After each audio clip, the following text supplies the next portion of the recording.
오늘은 맥추감사 주일입니다. 상반기 동안 우리에게 베풀어 주신 은혜에 대해 감사드리는 날입니다. 우리가 살아가면서 늘 항상 감사하고 감사가 더 풍성해져야 합니다. 그래 우리가 행복한 삶을 사는 것이 되는 것이죠. 지난 주일 설교에서 우리가 하나님께 더 풍성한 감사를 드리기 위해서는 일상생활에 대한 감사만으로는 부족하다고 말씀을 드렸습니다.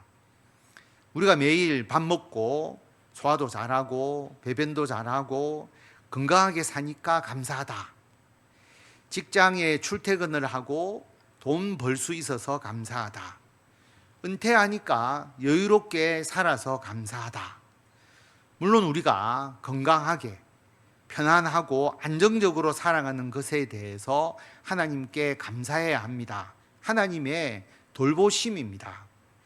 그러나 그런 일상생활에 대해서 감사하는 것만으로는 하나님께 드리는 감사가 늘 항상 지속적으로 그리고 계속되고 그리고 그 감사가 더 풍성하게 되기는 어렵습니다. 지난 설교에서 우리 교회를 위해서 그리고 우리가 후원하는 교회를 위해서 선교사님과 목사님들의 복음 전파 사역을 위해서 마음을 다해서 함께 기도해야 한다라고 말씀을 드렸습니다. 이러한 하나님의 나라의 일을 위해서 마음을 다하여서 함께 기도할 때에 기도의 응답을 받게 되고 감사가 더 풍성해집니다. 전도를 하고 전도된 사람을 양육할 수 있도록 마음을 다하여 기도하고 함께 전도와 양육에 힘쓰면 반드시 그 열매를 맺게 되고 감사가 넘치게 됩니다.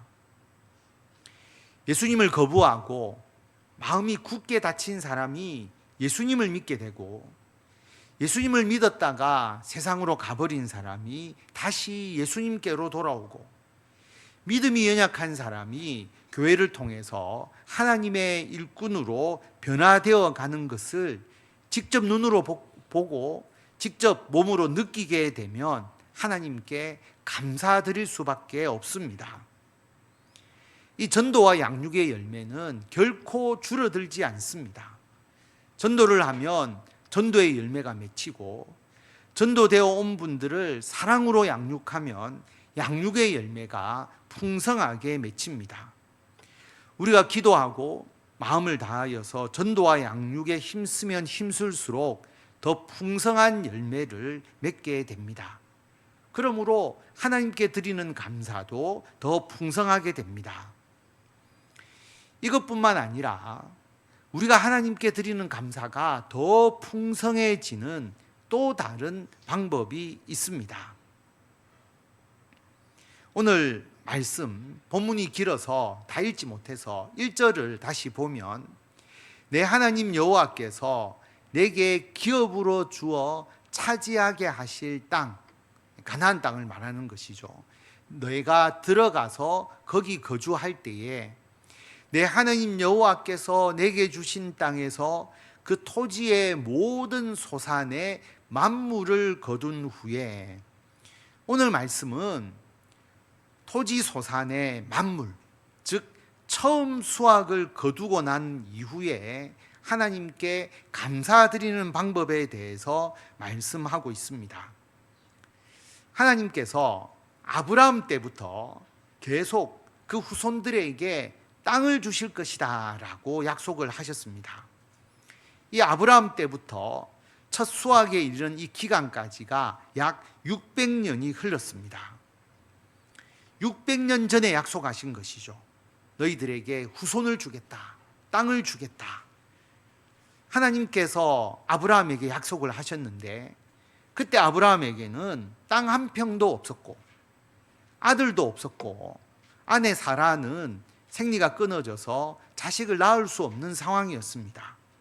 그런데 하나님께서 땅과 후손을 주셔서 큰 민족을 이루게 하겠다는 약속을 주셨는데 600년 후에 그 약속이 이루어져서 가나안 땅에서 첫 수확을 거두게 되는 것이죠.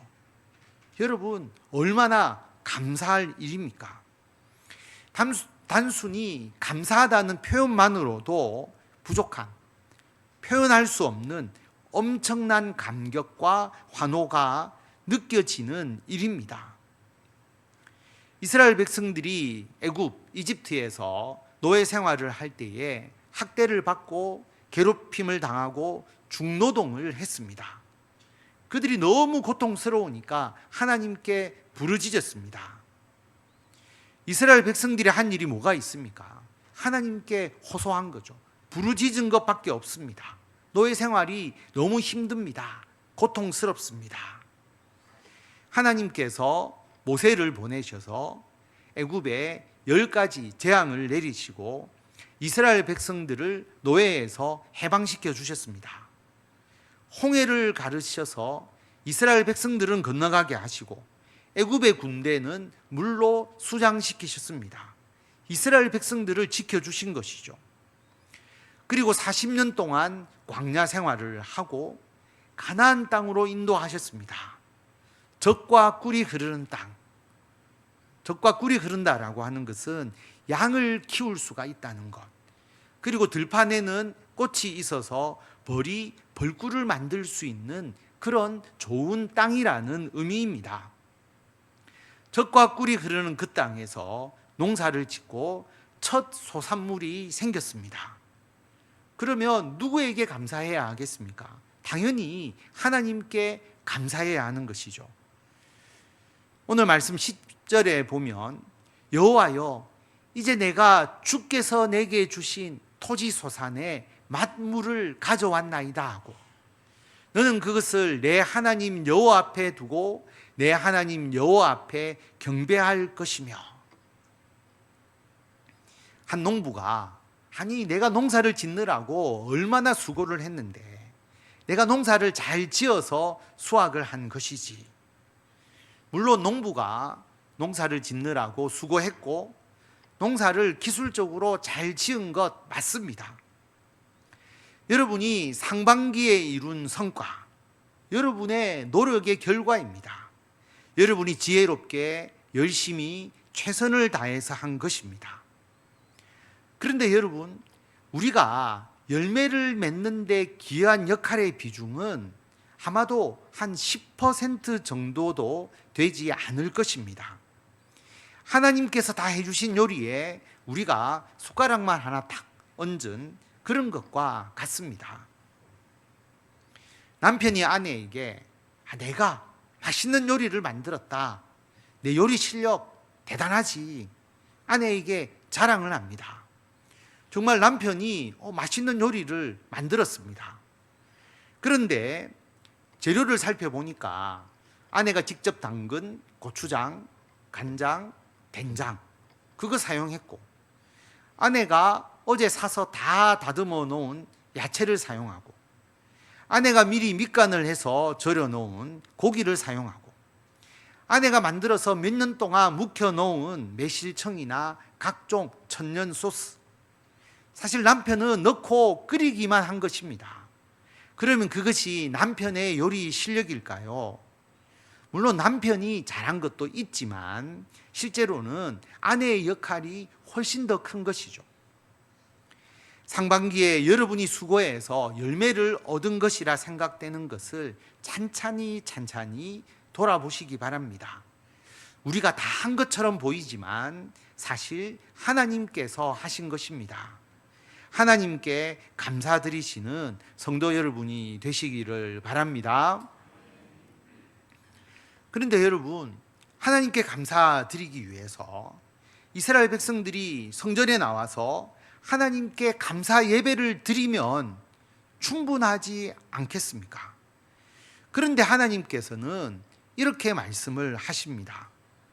내 하나님 여호와께서 너와 내 집에 주신 모든 복으로 말미암아 너는 레위인과 너희 가운데 거류하는 객 나그네와 함께 즐거워할지니라.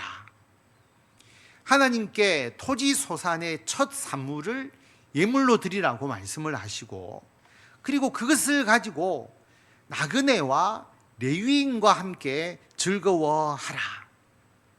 이어서 12절에 보면 셋째 해 곧 11조를 드리는 해에 모든 소산의 11조 내기를 마친 후에 그것을 레위인과 나그네와 고아와 과부에게 주어 내 성읍 안에서 먹고 배부르게 하라. 평소에 드리는 레위인을 위한 11조가 있죠. 그런데 그것 외에 3년에 한 번씩 11조를 추가적으로 하나님께 드리고 그것을 레위인, 나그네, 고아, 과부에게 주어서 먹고 배부르게 하라는 하나님의 율법입니다. 여러분, 하나님께 드리는 감사이거든요. 나 혼자서 하나님께 감사하면 충분할 것 같은데 그 감사를 혼자서 하나님께 드리지 마라. 레위인, 나그네, 고아, 과부와 함께 하나님께 감사드리도록 해라. 그런 의미입니다. 쉽게 말하면 감사는 나 혼자서 하나님께 감사하는 것이 아니라 감사는 사람들과 함께 하나님께 감사하는 것이다. 그런데 특별히 약한 사람, 어려운 사람, 소외된 사람들과 함께 감사하도록 하라. 여러분, 왜 그렇게 해야 할까요? 우리 사회가 작년보다 또 예전보다 더 좋아졌는가 아닌가? 만약에 작년에 우리 사회의 행복을 총점으로 매긴다면 예를 들어서 190점이었다면 그런데 금년에는 220점이 되었다라고 생각해 봅시다. 사회의 행복의 총점이 190점에서 220점이 되었으니까 우리 사회가 더 좋아졌네? 더 행복하게 되었네? 여러분, 그렇게 말할 수가 있을까요? 당연히 그런 것처럼 보이잖아요. 그런데 우리 사회에 딱 세 사람만 있다고 생각을 해봅시다. 이 세 사람의 행복을 점수로 산정을 하니까 한 사람 100점, 한 사람 60점, 한 사람 30점, 합하니까 190점. 그런데 금년에는 이 행복이 변화된 거죠. 행복의 점수가 한 사람은 140점, 한 사람은 60점, 한 사람은 20점이 된 것입니다.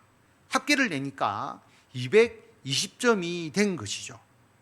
우리 사회의 행복의 총점이 작년보다 더 좋아졌기 때문에 우리 사회의 행복은 증가한 것이다. 여러분, 맞습니까? 그렇게 볼 수도 있지만 하나님은 그렇지 않다라고 말씀하십니다.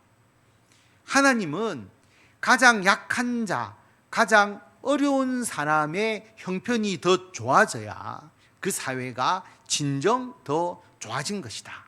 왜냐하면 100점을 만족한 가장 행복 점수가 높은 사람이 140점으로 증가를 한 것이고 가장 낮은 사람 30점이었던 사람의 행복 점수는 더 줄어든 것이거든요. 하나님의 관심은 가장 어려운 사람, 소외된 사람, 가장 약한 사람, 가난한 사람에게 있습니다. 그래서 어려움을 겪는 사람, 소외된 사람, 가장 약한 사람, 가난한 사람들이 함께 즐거워할 수 있도록 하라. 하나님의 말씀입니다. 이것이 왜 중요하냐 하면 이렇게 해야 우리 모두가 풍성해지기 때문입니다. 아침 식사 안 드시고 오신 분들이 계시죠? 그러면 지금쯤 시장하실 겁니다. 오늘 점심 때 정말 우리나라에서 제일 맛있는 카레라이스가 나오거든요. 딱 배고플 때 그 카레라이스 첫 숟갈을 딱 먹었을 때 그 맛 정말 맛있죠. 그런데 한 그릇을 다 먹고 딱 그런 생각이 있잖아요. 좀 더 먹을까? 아니면 그만 먹을까? 좀 애매할 때가 있습니다. 조금 더 먹어야지. 그래서 카레 한 접시를 더 가져다가 한 숟갈을 더 떠먹을 때, 그때는 맨 처음 배고파서 먹은 첫 숟갈에 비하면 우리의 만족감은 좀 떨어지게 되죠. 그런데 만약에 그 카레 한 그릇을 더 먹지 않고 그것을 며칠 동안 제대로 먹지 못한 사람에게 준다면 배고픈 그 사람이 카레 한 그릇을 먹을 때의 행복감, 만족감은 얼마나 더 크겠습니까? 내가 배부르게 먹기 위해서 카레 한 그릇을 더 먹어서 행복을 한 30 정도 느꼈다면 그 카레 한 그릇을 며칠 굶은 사람이 먹으면은 그 느끼는 행복감이 어느 정도 되겠습니까? 300, 500점은 될 수가 있을 것입니다. 카레 한 그릇을 나눈 후에는 사람의 행복감을 다 합하면 우리 사회의 행복감이 훨씬 더 커지게 되는 것입니다. 그리고 사회의 약자, 어려움을 겪는 사람, 소외된 사람, 가난한 사람들의 행복감이 더 증가했기 때문에 하나님의 기준에서도 사회가 더 좋아지게 된 것이죠. 그래서 하나님께서는 젖과 꿀이 흐르는 가나안 땅에서 생활하는 이스라엘 백성들에게 그 나라가 더 풍성해지는 방법을 율법으로 만들어서 가르쳐 주셨습니다. 이스라엘 백성들이 가나안 땅에 들어가서 산다고 해서 여러분 먹을 것이 엄청나게 많아지고 쓸 것이 차고 넘치는 것 아닙니다. 항상 먹을 것은 부족하고 쓸 것도 부족합니다. 그런데 부족한 것이 많지만 사람들의 행복과 감사를 더 풍성하게 만들 수 있는 방법을 율법으로 정하셔서 지키게 하셨습니다. 신명기 24장 19절에 보면 내가 밭에서 곡식을 벨 때에 그 한 뭇을 밭에 잊어버렸거든. 다시 가서 가져오지 말고 나그네와 고아와 과부를 위하여 남겨두라. 그리하면 내 하나님 여호와께서 내 손으로 하는 모든 일에 복을 내리시리라. 밭의 주인이 곡식을 많이 추수했습니다. 그런데 밭의 일부에 아직 추수하지 않은 곡식이 조금 남아 있는 것이죠. 한 오멜입니다. 리터로 말하면 한 2.2리터 정도 되는 거죠. 근데 우리나라에서 번역할 때는 오멜이라고 번역하지 않고 쉽게 이해할 수 있도록 뭇, 한 10줌, 줌으로 이렇게 한 줌 하면 한 10줌, 한 단, 한 묶음 이렇게 생각하시면 됩니다. 곡식의 한 단, 한 묶음이 밭에 남아 있는 것이죠. 그 밭주인이 남아 있는 그것을 다 싹 추수해서 마지막 곡식 한 단까지 자기의 것으로 가질 때에 그 주인의 행복이 어느 정도로 더 커질까요? 그런데 그 모퉁이에 남아있는 곡식을 추수하지 않고 남겨두어서 나그네나 고아와 과부가 추수해서 그 곡식을 먹게 되면 밭주인도 내가 다른 사람을 도왔으니까 기분이 좋고 그 곡식을 먹는 나그네 고아 과부도 행복감을 느끼니까 그 사회의 행복감이 더 커지게 되는 것입니다. 하나님은 나눔으로써 모두가 더 풍성해지는 법칙을 이스라엘에게 가르치신 것입니다. 성도 여러분, 하나님의 나눔은 공산주의처럼 강제적으로 부자의 것을 빼앗아서 가난한 자에게 나누어 주는 것이 아닙니다. 그러면 부자의 상실감, 반감이 더 커지겠죠. 내가 아주 요긴하게 써야 하는데 나에게도 너무 필요한데 그것을 강제로 빼앗아서 가난한 사람에게 주면 서로 계층 간의 갈등만 생길 뿐입니다. 그런데 하나님은 그런 강제적인 배분이 아니라 나의 것이고 내가 가지고 내가 쓰면 물론 좋지만 조금만 욕망을 줄이고 조금만 욕구를 줄이고 나의 것을 다른 사람과 나누게 되면 우리 사회는 더욱더 풍성하게 된다는 것을 말씀하고 있습니다. 내가 내 감람나무를 떤 후에 떨어서 열매를 떨어뜨리는 거죠. 그 가지를 다시 살피지 말고 아직도 떨었는데도 가지에 남아있는 그 감람나무 열매는 객과 고아와 과부를 위해서 남겨두라. 내가 내 포도원에 포도를 딴 후에 따다 보면 남아있는 게 있잖아요. 다시 다 따지 말고 객과 고아와 과부를 위하여 남겨두라. 감람나무, 포도 내가 키웠으니까 내가 좀 더 가지고 좀 더 먹으면 물론 더 좋겠죠. 그런데 조금만 욕망을 비우고 나그네와 고아와 과부, 즉 사회적 약자와 함께 나누게 되면 우리 사회가 더 풍요로워집니다. 나누는 사람도, 나눔을 받는 사람도 기쁘고 행복하고 하나님께 더 감사드릴 수가 있습니다. 여러분이 아끼는 물건이 있잖아요. 그런데 안 쓰는 물건이 있죠. 몇 년 동안 한 번도 쓰지 않았는데 남주기는 좀 아까운 것 같고 버릴 수도 없고 공간만 차지하고 있는 그런 물건, 그런 물건은 당근에 내놓으시면 됩니다. 아니면 재활용으로 내놓으시면 그러면 그 물건이 더 필요한 사람에게 가서 더 잘 쓰일 수가 있겠죠. 우리 교회에 점심 재료값이 얼마인지 아십니까? 8만 원입니다. 8만 원. 8만 원이면 5, 60명의 점심을 먹습니다. 물론 쌀값은 제외하고 양념값도 제외하고 다 별도로 지원이 되니까. 근데 여러분, 다 조리된 것을 사 먹으려면 돈이 엄청나게 많이 들 텐데 권사님, 집사님들께서 직접 수고해서 음식을 해 주시니까 딱 재료비만 들면 되니까 아주 저렴한 비용으로 한 끼 음식을 먹습니다. 한 사람이 자기가 8만 원어치의 음식을 먹을 때 물론 만족감, 행복을 느끼겠지만 그것을 줄이고 여러분이 감사의 예물을 하나님께 드리시니까 그 8만 원으로 5, 60명이 음식을 함께 먹게 되니까 만족감, 행복감은 훨씬 더 커지는 것입니다. 우리 교회의 재정이 넉넉하지 않죠. 우리 교회의 재정 쓸 것도 많고 쓰고 싶은 것도 많습니다. 그런데 우리 교회가 매월 한 100만 원 정도를 적게 쓰고 그리고 그 100만 원을 군인교회 또 선교하시는 선교사님 또 우리 이웃들을 위해서 연말에 김치 나눔 그리고 매월 유산균 나눔 이러한 이웃 돕기에 쓰고 있습니다. 우리가 100만 원을 더 쓰는 것보다 우리들이 그것을 줄이고 그분들이 쓰는 것이 훨씬 더 풍성하고 또 우리가 그분들 때문에 느끼는 기쁨과 행복도 훨씬 더 커지는 것이죠.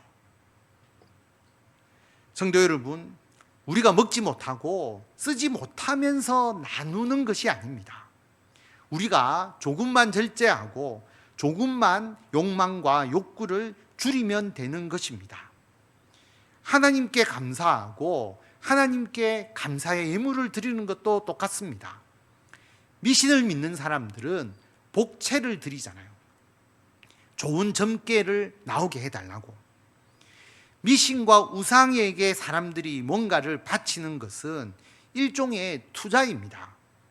많이 바치면 뭔가 많은 걸 주겠지, 복을 더 주겠지. 결국 우상과 미신에게 바치는 모든 것은 자신을 위한 것이죠. 자기 욕구, 자기 욕망, 자기 만족을 더 채우기 위해서 자신의 욕망을 위해서 우상과 미신에게 바칩니다. 그래서 우상과 미신에게 바치면 바칠수록 자신의 욕망은 더 커집니다. 사회의 행복감은 더 줄어들고 더 불행하게 됩니다. 그런데 하나님께 감사의 예물을 드리면 여러분 하나님이 다 가져가십니까? 아니잖아요. 하나님은 그 감사의 예물을 사람들과 함께 나누라고 하십니다. 여호와여, 이제 내가 주께서 내게 주신 토지 소산의 만물을 가져왔습니다. 그것을 하나님 여호와 앞에 두고 하나님 앞에 경배를 합니다. 하나님께서 너와 내 집에 우리와 우리의 가정에 주신 모든 복으로 말미암아 우리는 레위인과 우리 가운데 거류하는 나그네와 함께 즐거워합니다. 그리고 토지 소산의 11조를 낸 그것을 레위인과 나그네와 고아와 과부에게 주어 함께해서 함께 먹고 함께 배부르게 하는 것이죠. 하나님은 우리의 감사 예물을 받아서 기뻐하십니다. 하나님이 받아서 저축하시는 것 아니잖아요. 하나님이 직접 다 써버리시는 것 아닙니다. 하나님은 우리가 드리는 것을 보시고 기뻐하시고, 그리고 그 예물을 레위인과 나그네와 고아와 과부를 위해서 쓰게 하시는 겁니다. 그래서 교회 공동체가 함께 하나님의 사명을 위해서 사용하는 것이죠. 우리가 감사 예물 드린 것으로 하나님도 기뻐하시고, 그 예물이 쓰여지는 곳곳마다 많은 사람들이 함께 기뻐합니다. 우리가 그것을 내가 움켜쥐고 있는 것보다 하나님께 감사 예물로 드릴 때에 우리도 행복해지고, 그리고 우리 사회도 훨씬 더 행복하게 됩니다. 그런데 여러분, 나누어서 행복하고 나누어서 기뻐지는 것 중요합니다. 그런데 가진 총량이 적으면 나누어서 행복이 증가하는 것도 한계가 있지 않겠습니까? 밥 모퉁이에 곡식 한 무슬 남겼는데, 여러분, 우리의 밭이 100평일 때보다 1000평이라면 남길 수 있는 곡식의 양이 더 많아지겠죠. 하나님은 우리가 나눌 때 더 큰 복을 주십니다. 이것이 하나님의 놀라운 은혜입니다. 그렇게 할 때에 하나님 여호와 앞에 아뢰기를, 내가 성물을 내 집에서 내어 레위인과 나그네와 고아와 과부에게 주기를 주께서 내게 명령한 대로 하였습니다. 내가 주의 명령을 범하지도 않고 잊지도 않았습니다. 그리고 그 다음에 원하건대 하나님, 주의 거룩한 처소 하늘에서 보시고 주의 백성에게 복을 주시고 우리 조상들에게 맹세하여 우리에게 주신 젖과 꿀이 흐르는 땅에 복을 내리소서. 내 것을 나누었는데 그러면 부족해져야 하는데 하나님께서 복을 주시니까 더 풍성해지는 것입니다. 나눌 수 있는 파이 자체가 커지는 것이죠. 우리가 이 파이를 잘 안 먹으니까 우리에게는 피자가 더 친숙하지 않겠습니까? 나의 피자 3분의 1을 나누어 주었는데 피자가 더 커지니까 3분의 1로 나누어도 나의 피자도 더 양이 많아지고, 가진 사람 3분의 1로 나누어 가진 사람도 더 풍족해지는 것이죠. 하나님께서 하나님께 감사하고 함께 나누는 그 사람과 그 사회와 그 나라에 주시는 복입니다. 성도 여러분, 하나님께서 여러분에게 주신 복을 받아서 여러분을 위해서, 여러분의 삶을 위해서, 여러분의 가족과 가정을 위해서 잘 사용하셔야 합니다. 잘 드셔야 되고, 잘 입으셔야 되고, 잘 쓰시고 더 건강하게 행복한 삶을 사셔야 합니다. 우리는 하나님께서 우리에게 주신 복을 받아 누릴 권리가 있습니다. 그런데 그 모든 복을 모두 다 내 그릇에만 다 담겠다고 생각하지 마시고, 내 그릇에 넘치는 부분, 내 그릇에서 조금 덜어내어서 하나님께 감사의 예물을 드림을 통해서 이것을 다른 사람들과 함께 나누게 되면 사회적으로 더 풍성하게 됩니다. 다른 사람들이 기뻐하고 행복하는 모습을 보면서 나도 더 기쁘고 행복하고 하나님께 더 감사드리게 됩니다. 하나님께서 저와 여러분이 가진 파이를 키워주셔서 나누는 우리도, 나눔을 받는 사람도 더 풍성한 복을 받고 더 즐거워하는 행복한 하나님의 나라를 이루어가는 저와 성도 여러분이 되시기를 바랍니다.